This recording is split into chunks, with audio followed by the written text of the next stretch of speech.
Maintenant, tu fais ton choix en connaissance de cause, en sachant ce qui est public, ce qui est privé, de confiance plus, de confiance un peu moins, et puis ceux qui sont totalement hors du spectre. Est-ce que ça résoudra tous les problèmes? Assurément non. J'ai aucun doute sur la capacité des tricheurs à continuer à tricher, quelles que soient les règles que l'on pourra édicter avec ce texte de loi. Idéalement, quand on fait de la politique, on peut avoir des idéaux de temps en temps, c'est quand même pas mal. Bienvenue sur Totis, aujourd'hui entretien exclusif avec Stéphane Piednoir qui est sénateur de Maine-et-Loire et rapporteur du projet de loi relatif à la régulation de l'enseignement supérieur privé. Stéphane Piednoir, bonjour. Bonjour. Alors vous êtes sénateur de Maine-et-Loire et rapporteur du projet de loi relatif à la régulation de l'enseignement supérieur privé. Justement, après plusieurs mois d'incertitude, le projet de loi sera examiné en commission au Sénat le 20 mai prochain et en séance publique au Sénat le 1er juin. Est-ce que dans un premier temps, vous pouvez nous faire un point d'étape sur le calendrier législatif?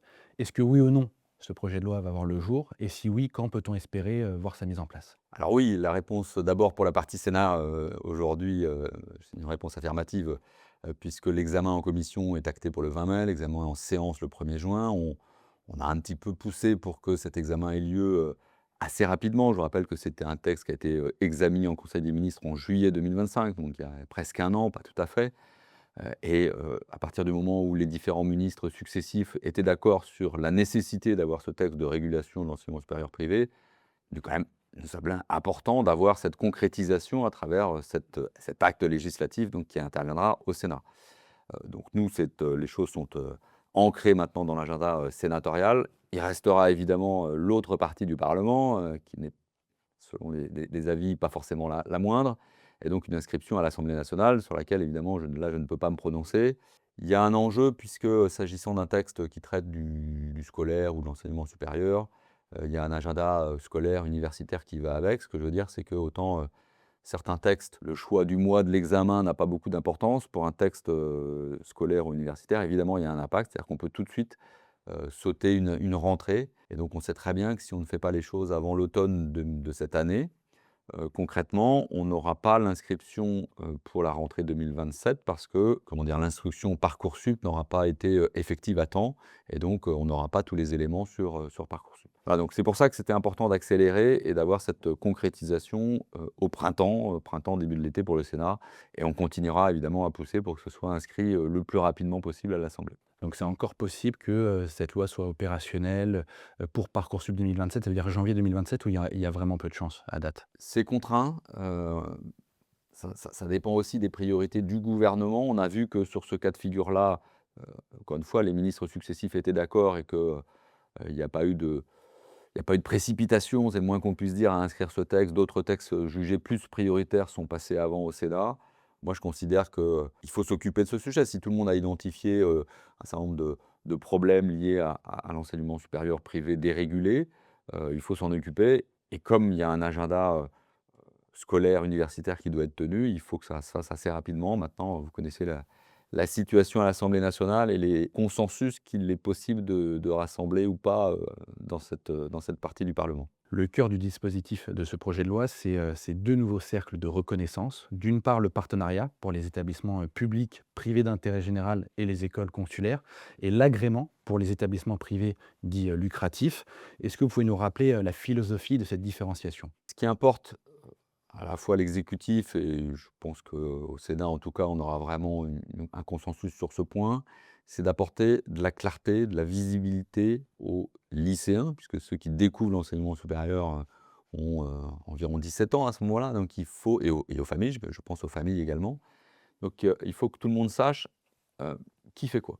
L'université publique, tout le monde comprend l'histoire, l'émergence de ces formations. On peut, avoir des choses à dire sur la qualité, sur le manque de sélection à l'entrée de l'université. En tout cas, tout le monde a ça dans le scope, tout le monde comprend. Sur le privé, il se trouve que, il y a une grande diversité dans l'écosystème dans l'enseignement supérieur privé, heu et avec une dérégulation qui, en partie, a été liée à la réforme de l'apprentissage de 2018. Donc moi, ce qui m'importe en tant que, rapporteur de ce texte, c'est d'éclairer les familles et les futurs étudiants pour leur dire, si vous choisissez ce type d'établissement, Il y a un niveau de confiance qui est accordé par l'État en disant: «Vous allez potentiellement avoir des diplômes reconnus, vous allez avoir une partie, adossée à la recherche, vous allez avoir des professeurs permanents, un accompagnement dans votre scolarité» et puis de l'autre côté, vous allez avoir, des écoles qui sont et je ne parle pas forcément du caractère lucratif ou pas, d'autres écoles qui jouent moins le jeu et donc comment on sépare le bon grain de l'ivraie comme on dit, c'est-à-dire comment on classifie tout cet écosystème qui est assez large. Je vous rappelle qu'aujourd'hui, plus d'1 étudiant sur 4 est inscrit dans l'enseignement supérieur privé. 26 il n'était que 15 il y a à peine une décennie et donc il faut établir des critères, qui permettent de dire: «En confiance, on ne vous garantit pas le diplôme à l'arrivée, hein, ce n'est pas l'école des fans, mais en même temps, on vous garantit une qualité de cours, une qualité d'accompagnement, dans votre scolarité, dans les difficultés que vous pouvez rencontrer au quotidien en tant qu'étudiant». Ouais, donc ça, il faut que ça apparaisse clairement dans des critères établis soit, dans le dur en législatif, soit ensuite par décret pour fixer les critères de partenariat ou d'agrément et on peut avoir évidemment des discussions sur le choix de la terminologie qui est pas, si j'ai bien compris, totalement limpide non plus. Quand vous parlez de différents cercles de confiance, est-ce que ça veut dire, par exemple, que le partenariat à l'agrément, ce sera perçu comme la Ligue 1 et la Ligue 2 des formations aujourd'hui, sur Parcoursup demain? Alors ce parallèle est assez intéressant parce qu'en fait, moi je connais assez bien l'écosystème du foot. En Ligue 1, c'est plutôt là que les moyens sont consacrés, hein. Il y a beaucoup de moyens en Ligue 1, assez peu en Ligue 2 et là, du coup, ce serait plutôt l'inverse qui se produirait. Bon, en tout cas, moi, ce qui m'importe, c'est pas tellement l'argent qui circule, en fait. Ce qui m'importe, c'est de dire aux étudiants: «Si vous allez dans cette formation, vous aurez un cursus de qualité». On vous assure que, c'est pas des guignols qui vont vous faire cours, éventuellement, c'est pas des étudiants de l'année N-1 qui font cours, à l'année N. On a des professeurs permanents, peut-être pas tous, parfois des professeurs qui font de la recherche, peut-être pas tous non plus, parce qu'il y a pour moi, tout des pans d'activité qui ne nécessitent pas forcément ce critère-là. Mais, vous pouvez aller en confiance vous inscrire dans ces écoles. Pour les formations publiques, est-ce qu'elles seront concernées, par ces cercles de confiance? Elles seront automatiquement dans le premier cercle? Oui, c'est ce qui est envisagé parce que, ça paraît du coup très compliqué de distinguer, des formations publiques, même si encore une fois, je ne méconnais pas les reproches que l'on peut faire, mais essentiellement par manque de sélection à l'entrée. Mais oui, tous les établissements publics ont vocation à être dans le premier cercle de ce classement qui peut d'ailleurs être amendé, hein. On est encore au stade où, il y aura un premier examen en commission. Peut-être que les choses vont évoluer. Je ferai, moi-même probablement des propositions en ce sens-là. Que faudra-t-il faire demain pour apparaître dans le cercle du partenariat ou de l'agrément concrètement? Moi, je le vois, comme je l'ai dit tout à l'heure, sur un certain nombre de critères très concrets. C'est-à-dire est-ce qu'on permet aux étudiants d'être, confiants sur la qualité des cours, des formations qui seront dispensées pendant 1 ou plusieurs années? Est-ce qu'on a des locaux pour les accueillir? Ce qu'on a vu quand même fleurir à la suite de, la réforme de 2018, c'est des formations totalement en distanciel, c'est-à-dire 0 m² d'accueil. Est-ce que ça, c'est acceptable? Le distanciel rend des services, à l'occasion, j'ai pas de difficulté avec ça. En revanche, qu'un établissement entier soit totalement sans locaux, sans capacité d'accueil, ça me pose un problème. Je parlais des capacités d'accompagnement, c'est-à-dire qu'on a des professionnels qui sont chargés d'accompagner la scolarité des jeunes. Je rappelle quand même à chaque fois qu'on a affaire à de très jeunes adultes, qui ont 18 ans et il faut jamais négliger la propension de jeunes à faire tout autre chose que ce qu'on leur demande à l'université ou dans l'école, dans leur scolarité de manière générale. C'est humain, on a tous été jeunes à un moment donné, et donc il faut encadrer et rappeler à l'ordre quand une école qui ne propose pas ce type d'encadrement, à mon avis, ne remplit pas ses missions, de confiance et ne remplit pas ses missions auprès de la famille et du lycéen qui est devenu un étudiant. Voilà, donc des choses assez concrètes, l'adossement à la recherche pour partie, ceux qui proposent des formations en apprentissage, un respect aussi de critères qualité avec le référentiel Calliope+, qui a vocation à émerger dans ce projet de loi. Bon, peut-être que là-dessus, on peut encore améliorer les choses pour renforcer la qualité de ce qui sera proposé aux étudiants. Pour les grandes écoles ou les formations qui sont d'ores et déjà visées ou gradées ou qui disposent d'un titre RNCP, est-ce qu'elles devront refaire quelque chose justement? La grande nouveauté, c'est aussi l'évaluation par le HERS. Aujourd'hui, les écoles privées échappent à ça. Elles n'y sont pas opposées. D'ailleurs, moi, j'ai auditionné évidemment les grandes fédérations d'écoles privées, des directeurs d'écoles, et pour toutes celles qui jouent le jeu, qui sont identifiées depuis de nombreuses années d'ailleurs, hein, comme des acteurs de qualité dans l'écosystème du privé, ça leur cause aucun problème d'être évalués par le HCRS. À partir du moment où les règles sont fixées et qu'on est dans les clous, qu'on fait ce qu'il faut pour accueillir correctement et former correctement les étudiants, je pense que ces écoles n'ont aucune difficulté à aller vers une évaluation. Et ça, c'est une vraie nouveauté. Et donc, on aura des acteurs qui, année après année, peut-être, bénéficieront pas d'un régime de faveur, mais d'un régime de confiance préalable, qui me semble totalement normal. Enfin, moi, j'ai en tête pas mal de groupes, pas mal d'écoles, en lesquelles j'ai totalement confiance et dans lesquelles j'envoyais mes étudiants, avec, la plus grande des sérénités parce que je savais que la formation, que les débouchés, professionnels, parce que c'est ça aussi qu'il faut viser, étaient totalement à la hauteur des attentes des étudiants. Encore une fois, enfin, il y a une exigence, de résultats à l'arrivée, c'est-à-dire que tout diplôme, toute formation, à la fois, est sanctionné à la fin et donc mérite un regard, rigoureux. Alors on n'accorde pas non plus, c'est pas parce qu'on y entre qu'on accorde nécessairement le diplôme à l'arrivée, même en payant, des droits de formation. Pour qu'on soit bien clair, c'est donc le HCERS qui va contrôler l'ensemble des formations, que ce soit partenariat ou agrément? Probablement que le HRS ne pourra pas tout faire la première année, donc probablement que, un certain nombre d'établissements, les ESPIG en particulier, qui bénéficient d'un statut, hein, qui est pas si vieux d'ailleurs, qui date de la loi Fioraso de 2013. C'est un statut assez récent quand on regarde l'évolution de l'enseignement supérieur. Ces établissements bénéficieront d'un agrément de facto, probablement dès la première année. On peut penser aussi aux écoles consulaires. Je pense aux écoles de management, qui sont des organismes qui ont été créés par des chambres, consulaires, en qui quand même on peut avoir une forme de confiance au préalable qui ne paraît pas, totalement, déplacée. Et donc ça permettra au HCRS de se concentrer sur, j'allais dire, les nouveaux acteurs de l'enseignement supérieur privé, ceux qui sont entrés en jeu, après la réforme de 2018. Pour certains, qu'on connaît assez mal, dont on connaît assez mal à la fois les financements et puis les cheminements pour recruter les personnels, pour recruter les professeurs. Ceux-là, évidemment, mériteront, à mon sens, un regard aigu de la part du HCRS. Peut-être que le HCRS aura vocation à se concentrer particulièrement sur ces organismes-là. Parce qu'on pourrait se demander quelle est la légitimité demain du HCERS, qui est quand même un haut conseil pour la recherche, de venir contrôler si une formation qui fait de l'apprentissage, qui donne des enseignements professionnalisants avec des intervenants professionnels. Est-ce que c'est à eux forcément de contrôler l'ensemble justement des formations demain?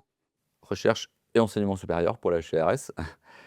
Et en fait, ce qui est compliqué à comprendre et que l'on peut découvrir en approfondissant ces textes, c'est qu'il y a des CFA qui sont dans le spectre de l'enseignement supérieur, c'est-à-dire qu'ils accueillent des lycéens post-bac, et pour autant qui ne sont pas des établissements d'enseignement supérieur. Ça, c'est pour le grand public, il faut vraiment être dans un cercle d'initiés pour comprendre que ça existe. Donc des CFA entièrement déconnectés de l'enseignement supérieur strict, qui ne dépendent pas de ce ministère, mais du ministère du Travail. Pour autant, il faut absolument qu'on sache, où nos étudiants mettent les pieds. Je voulais qu'on prenne deux exemples. EM Lyon, école consulaire adossée à un groupe privé, top 5 des meilleures écoles en France et parmi les meilleurs Master in Management en Europe. Et l'ECE, école d'ingénieurs habilitée par la CTI, membre d'un groupe Omnes, privé dit lucratif. Où est-ce que figureront ces deux établissements avec ce projet de loi? L'examen, en hémicycle notamment, donnera ce verdict. Pour dire les choses clairement, moi j'ai totale confiance en l'EM Lyon et j'ai envoyé mes étudiants quand j'étais enseignant et encore aujourd'hui, quelques années après, j'ai une totale confiance en la capacité de cet établissement à former de bons managers et pas que, enfin avec la diversité des formations qu'il propose. Néanmoins, ce groupe a fait un choix à un moment donné de financement, que je respecte, et qui lui donne un statut hybride. Donc il faut qu'on regarde comment, on concilie ce statut hybride avec les cercles qui sont proposés par ce texte. Et c'est pas si facile. Donc on va regarder comment concilier tout ça. Moi, je souhaite que cet établissement, figure toujours dans un cercle de confiance bien identifié par l'ensemble des familles et des étudiants. Néanmoins, ils ont aujourd'hui un statut hybride qui les place dans un champ un peu différent. Donc et comme la loi ne peut pas, par définition, faire de textes spécifiques pour un tel ou pour un tel, Il va falloir qu'on regarde comment on peut faire rentrer cet établissement dans un cercle. Sur le CE, c'est un peu différent parce que je l'ai pas dit, mais c'est les écoles d'ingénieurs, quand même, qui ont là, du coup, qui font partie de l'enseignement supérieur dit technique, avec des diplômes techniques et pour autant de grande qualité, enfin et dont on a besoin d'ailleurs en plus pendant les décennies, qui vont arriver. Là aussi, adossé à un groupe privé dit lucratif, est-ce que le CE est reconnu comme un établissement, qui forme de bons ingénieurs? Je crois que oui. Donc, si on met vraiment, si on a cette, exigence à l'examen de ce texte en disant: «Tous les amendements qu'on va voter n'ont qu'un seul but, c'est d'assurer la qualité de la formation ou de l'établissement dans lequel on va mettre les étudiants pendant les années à venir», je pense qu'on aura progressé. Je pense que ça peut se passer à peu près correctement au Sénat. J'ai évidemment un petit peu plus de doutes à l'Assemblée nationale, mais du coup, ça ne me concerne pas. Parce que certains vont dire que si ces 2 écoles-là, qui sont des grandes écoles, reconnues par la CTI ou par la CEFDG, ne font pas partie du premier cercle, alors on pourra quand même dire que c'est un projet de loi qui, met davantage en avant le statut que, la qualité. Ouais, c'est une bonne remarque et là, on a sans doute des différents, intellectuels, voire philosophiques avec certaines sensibilités, politiques, mais le statut juridique de tel ou tel établissement n'est pas pour moi l'entrée dans l'examen de ce texte. L'entrée, c'est la qualité. Heu, Maintenant évidemment, ce qui nuit à la réputation de l'ensemble de ces établissements, c'est ceux qui n'ont pas joué le jeu et les retours d'expérience quand même qui existent. Aujourd'hui, on sait qu'il y a eu des dérives, on sait que certains établissements, certains groupes adossés à ces groupes lucratifs, ont déraillé, ont pratiqué, des choses qui ne sont pas acceptables lorsqu'on est, responsable, lorsqu'on encore une fois, on a en tête, la qualité de la formation qu'on veut accorder à nos étudiants et donc ça nuit, mais comme toujours, hein, quand il y a une brebis galeuse dans un troupeau, ça nuit à l'ensemble du troupeau et donc là, ça déteint sur l'ensemble des établissements qui sont adossés à ces groupes que vous citez, heu et je dirais une chose, c'est à eux de faire le ménage. On l'a vu, il y a eu des exemples récents où, des établissements ont été, exclus, ont été, rayés des cadres. Je pense notamment au Collège de Paris, je pense à BM Business School aussi, avec des pratiques qui vraisemblablement n'ont plus cours aujourd'hui, en tout cas je l'espère. Si demain je suis une école privée lucrative et que je ne sollicite pas l'agrément, quelles conséquences pour moi? C'est une question qu'on s'est posée, notamment pour une école comme l'EM Lyon. Quel est finalement l'impact que ça peut avoir? Je ne suis pas certain que la différenciation, agrément, partenaire soit si, visible que ça. D'abord à l'international, je ne le pense pas du tout. Or, une bonne partie des recrutements pour ces écoles-là se font à l'international, comme, entre 30 et jusqu'à 50 dans certaines formations d'étrangers et même sur Parcoursup, si ces classifications apparaissent clairement, et je le souhaite, sur la plateforme Parcoursup, qu'est-ce qui fera vraiment la différence du point de vue du lycéen qui souhaite s'engager sur telle ou telle, formation? C'est un peu mystérieux pour moi. Je ne suis pas sûr que ce soit si important que ça, mais j'entends, hein, dans des secteurs qui sont hyper concurrentiels désormais avec, un nombre de formations qui augmente assez considérablement. Je comprends qu'il faille être dans le meilleur cercle possible pour dire, voilà, on est dans le cercle de confiance de l'État. Demain, il y aura donc ces 2 cercles de reconnaissance, l'agrément et le partenariat. Est-ce que vous pensez que ce projet de loi va rendre plus lisible l'information pour les familles et les jeunes? Parce qu'il existera encore, les grades, les visas, les titres, Calliope et c'est toujours difficile aujourd'hui pour les familles et les jeunes. Oui, oui, on ne parle même pas des accréditations, des labels, et cetera, des écoles de management, que je connais un peu. Non, c'est hyper complexe donc est-ce que ça résoudra tous les problèmes? Assurément non et moi j'ai aucun doute sur la capacité des tricheurs à continuer à tricher, quelles que soient les règles que l'on pourra, édicter avec ce texte, de loi. Bon, que les choses soient bien claires, c'est toujours le jeu du gendarme et du voleur. Néanmoins, il y aura quand même une lisibilité supérieure de l'ensemble de l'écosystème, en tout cas je le souhaite. J'irai même plus loin, c'est que idéalement, quand on fait de la politique, on peut avoir des idéaux de temps en temps, c'est quand même pas mal. J'aurais imaginé qu'on puisse avoir l'ensemble du catalogue des formations du supérieur disponible sur une plateforme, bah, qui aujourd'hui est Parcoursup, pour indiquer clairement aux lycéens, voilà tous les champs du possible pour toi, voilà ce qui s'offre à toi, quand tu fais ton choix en en connaissance de cause, en sachant ce qui est public, ce qui est privé de confiance plus, de confiance un peu moins, et puis ceux qui sont totalement hors du spectre. Parce que ce qu'il faut bien voir, c'est que là, on se focalise sur la classification agrément partenariat, mais il y a tous ceux qui n'y seront pas. Et c'est véritablement pour cela que les choses compliquées vont probablement commencer. C'est-à-dire que là, ceux-là vont apparaître totalement hors de la classification d'État, et donc sans doute que ça pourra alerter les familles sur le fait que ces formations-là ne sont pas dans ces classifications. Voilà, ça me semble beaucoup plus important que la classification partenaire agréé. Justement, si je suis une école de BTS, une officine et que je ne fais pas partie donc des 2 cercles de reconnaissance, qu'est-ce que ce texte prévoit pour mon officine?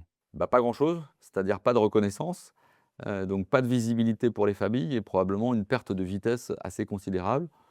Moi, à titre personnel, mais là c'est l'avis du rapporteur, je pense que, on pourrait même conditionner les aides publiques pour ce type d'établissement qui, s'ils sont totalement hors du champ, du texte, de la classification, ça veut probablement dire qu'on a de sérieux doutes sur leurs bonnes intentions. Voilà, et donc qu'on puisse pour cela conditionner une partie du financement public, me semblerait de bon aloi. Parce qu'aujourd'hui, ça reste un argument de marketing d'être en dehors de Parcoursup. Donc si je comprends bien, elles pourront toujours valoriser le fait d'être hors Parcoursup. Oui, parce qu'on n'aura pas atteint cet idéal que j'évoquais tout à l'heure, et qu'on aura, à partir du moment où on permet à certains d'échapper à un cadre, d'être hors du cadre, on peut toujours expliquer pourquoi on est hors du cadre. Et je ne doute pas non plus des capacités de street marketing, c'est ça, hein, d'expliquer aux étudiants que, surtout ne vous inquiétez pas, on vous exonère du stress de la plateforme Parcoursup, on vous garantit au mois de janvier une place dans notre école en septembre, moyennant potentiellement des droits d'inscription assez élevés, voire des frais de réservation qui ont aussi occupé nos débats parlementaires. Franchement, c'est exactement ce type de pratique que l'on veut combattre, pour faire en sorte que tout ce qui est dans un cercle ou dans un autre, privé ou public, on peut se dire là, on a quand même un niveau de confiance acceptable pour dire allons-y et envoyons nos enfants là-dedans. Sur l'apprentissage, vous avez dit à titre personnel que vous étiez pour conditionner les aides de l'apprentissage aux écoles qui jouent le jeu et donc qui seront soit dans le cercle 1, soit dans le cercle 2. Est-ce qu'à date, il y a d'autres choses qui sont prévues sur l'apprentissage et les aides? Non, et même ce que vous venez d'évoquer n'est pas aujourd'hui dans le texte. Oui. C'est d'ailleurs pour moi l'angle mort de ce texte de l'exécutif, c'est que, d'ailleurs on le dit, hein, l'une des dérégulations identifiées, c'est la réforme de l'apprentissage en 2018, puisqu'on a permis à des structures privées de faire de l'apprentissage, ce qui était interdit, ce qui n'était pas possible avant 2018. C'est assez récent finalement, ça fait que à peine 8 ans. Donc on identifie ça comme l'une des causes et on ne traite pas la cause dans le texte. On ne fait rien ou presque rien, enfin on dit des choses sur les CFA, mais d'ailleurs dans l'article 9 qui est quand même assez contestable. C'est-à-dire qu'on essaye de pointer les contrats entre l'apprenti et le CFA alors qu'il n'y en a pas. Ah bon, donc il y a des choses qui sont un peu bancales. Et moi, je n'ai pas peur de m'attaquer à ces choses-là. Si on considère que c'est une véritable cause de dysfonctionnement, eh bien, il faut écrire des choses plus ou moins dures, plus ou moins réglementaires. Et on verra jusqu'où on peut mettre le curseur, mais je souhaite qu'il y ait des choses sur le contrôle des deniers publics. En tant que parlementaire, la moindre des choses, c'est quand même, on a un devoir de contrôle, c'est de regarder où vont les fonds publics. Et il me semble que, particulièrement dans l'état des finances publiques de la France, mais même d'un point de vue philosophique, on ne peut pas, avec de l'argent public, financer des boutiques, comme vous avez dit tout à l'heure, qui sont totalement hors de contrôle et qui font aucun effort pour être dans un niveau de confiance que l'on est en droit d'attendre. Vous le savez, aussi à Angers, les IUT et les BTS sont saturés de vœux et tous les jeunes n'ont pas forcément leur place à l'université ou dans les grandes écoles. Ces groupes-là existent aussi parce que, il y a des jeunes qui souhaitent se tourner vers les études professionnalisantes et qu'aujourd'hui l'offre publique ne permet pas d'absorber toute la demande et donc pour eux, voir la conditionnalité des aides à l'apprentissage, ce serait aussi mettre fin à leur possibilité de poursuite d'études dans l'enseignement supérieur. Qu'avez-vous à répondre là-dessus? Beh, je pense que tous les établissements qui permettent d'insérer des étudiants dans l'enseignement supérieur, qui donnent des gages de qualité, qui donnent des gages d'insertion professionnelle, il n'y aura probablement pas de difficulté à les intégrer dans un cercle ou dans l'autre. Probablement dans le second, si on évoque ce que vous venez de dire. Donc, bien sûr que l'enseignement supérieur n'accueille pas tous les étudiants, mais 3/4 quand même, enseignement supérieur public. J'ai pas de difficulté à dire que le privé, globalement, a sa place et a toute sa place évidemment pour l'insertion des étudiants dans le supérieur. Ce n'est pas le cas de toutes les obédiences politiques, hein. J'ai fait des auditions assez lunaires qui, peu ou prou, disaient qu'il faut éliminer l'enseignement privé, d'ailleurs supérieur ou primaire ou secondaire. Bon, assez radical pour certains, c'est évidemment pas mon cas, mais il faut qu'on soit exigeant et je pense que c'est un service à leur rendre d'ailleurs. Plus on est exigeant avec quelqu'un et avec une formation, avec un établissement, plus il va chercher à s'améliorer et à donner les preuves, à fournir les preuves de sa qualité, de sa déontologie par rapport à ce qu'on demande pour accueillir nos étudiants. Donc c'est plutôt un service à leur rendre et il n'est pas du tout dans mon esprit de vouloir les effacer, bien au contraire, il y a une complémentarité qui doit trouver sa place. Je voulais maintenant qu'on parle de Calliope et de la qualité des formations. Qu'est-il prévu pour Calliope? Et ce texte prévoit d'étendre Calliope à toutes les formations. Est-ce que, c'est suffisant si le référentiel en lui-même est, souvent pointé du doigt comme insuffisant? Oui, c'est insuffisant. Certains disent que c'est même très administratif et donc si on fait un Calliope+, ce sera juste plus administratif. Moi, ce qui me désole, c'est que tout cela, c'est pas mal de paperasse. On engage du personnel pour, renseigner ces tableaux. On a des échanges assez concrets qui me font croire qu'aujourd'hui, on aura un cahier des charges qui sera peut-être un petit peu plus, concret, justement, plus pragmatique, avec des choses, identifiables et pas seulement déclaratives. Et puis évidemment, l'autre versant, ce qu'on nous reproche, assez régulièrement, c'est de dire: «Bah, il y a pas de contrôle». On fait du déclaratif, puis après il y a pas de contrôle sur le terrain et que les contrôles sur le terrain sont pas toujours en phase avec la nature des formations ou des «cours» entre guillemets qui sont dispensés dans ces écoles qui ont plus une vocation professionnalisante. Ce que je veux dire, c'est que parfois on a des contrôleurs qui sont pas totalement adaptés au contrôle, qu'on leur demande de faire. Donc ça aussi, il faut que tout le monde en prenne, compte. Il y a des formations très professionnalisantes dans les métiers de l'art, par exemple. On n'a pas vocation à former de futurs chercheurs et on n'a pas forcément vocation à avoir des enseignants qui soient des enseignants-chercheurs. Rien que de dire ça peut froisser du monde, mais ça me semble être du bon sens. Ce dont on a besoin sont des bons professionnels du spectacle, par exemple, qui vont former de bons, professionnels futurs du même secteur. Pour les étudiants et les boursiers, qu'est-il prévu là aussi, pour cette loi? J'ai en tête le droit de rétractation, la possibilité maintenant pour les boursiers d'avoir aussi accès à de nouvelles formations qui auront été agrémentées. Il y a d'autres choses? L'accueil des boursiers pour les écoles privées, hein, ce serait un pas. Moi, j'ai porté cet amendement-là en particulier et d'autres régulièrement dans les projets de loi de finances successifs au Sénat. Donc c'est une avancée. Concrètement, je pense que les établissements accueillent ça très favorablement. Ça pourrait être vrai aussi pour la mobilité internationale d'ailleurs. Ça va dans le bon sens, ça permettra à ces écoles d'élargir un petit peu le scope de leur recrutement. Cette loi, comme je le disais, prévoit aussi, une protection contractuelle, résiliation sans frais jusqu'à 30 jours avant le début de la formation.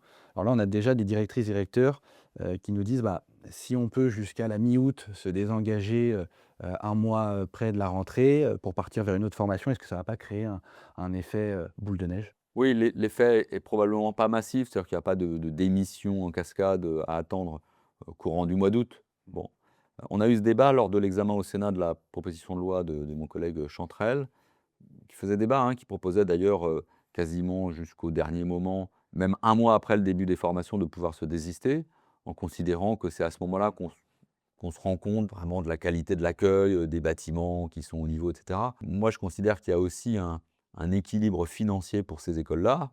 C'est comme ça, hein, ça repose sur des droits d'inscription, qui sont parfois assez élevés. Donc, évidemment, on doit pouvoir compter sur le nombre d'étudiants qui seront présents, en septembre et potentiellement le reste de l'année, si possible. Et donc, pouvoir se désister en cours de mois de septembre, par exemple, ne me paraissait pas une bonne idée. Donc moi, j'ai fait porter le délai de rétractation du 15 août au 1er août concrètement, hein, 30 jours avant. Est-ce qu'il faut aller un petit peu plus loin? Je ne sais pas, mais en tout cas, moi, j'ai bien en tête ce paramètre d'équilibre financier, pour, des entreprises qui sont des entreprises privées, hein, et qui forcément, pour pouvoir justement avoir des enseignants de formation de qualité, doivent aussi pouvoir compter sur, des rentrées financières stables. Il peut y avoir un ou 2 désistements, mais pas plus, quoi. Les frais de réservation sont déjà interdits par la loi. En quoi cette loi, ce texte, va-t-il changer la donne? Oui, ça c'est un grand mystère, hein, d'interdire quelque chose qui en droit n'existe pas donc mais on sait qu'il y a encore une fois, il y a des acteurs qui arrivent à contourner ces interdictions et à pratiquer ce qu'ils appellent des arts ou des acomptes, enfin des arts au mois de janvier pour une formation qui commence en septembre ou en octobre. On est quand même à la limite de ce qu'on peut accepter. Donc peut-être qu'on trouvera un consensus sur d'abord des montants acceptables et des délais au niveau calendrier. Est-ce qu'on peut accepter ça, se caler sur le calendrier de Parcoursup et dire que à partir d'avril ou la fin de la procédure Parcoursup, on peut éventuellement avoir des engagements pour contractualiser sa rentrée scolaire en septembre dans une école. Merci Stéphane Piednoir d'avoir été avec nous aujourd'hui. Merci à vous. Merci à toutes celles et ceux qui ont regardé cet épisode de DG sur écoute. On vous dit à très vite sur Totis.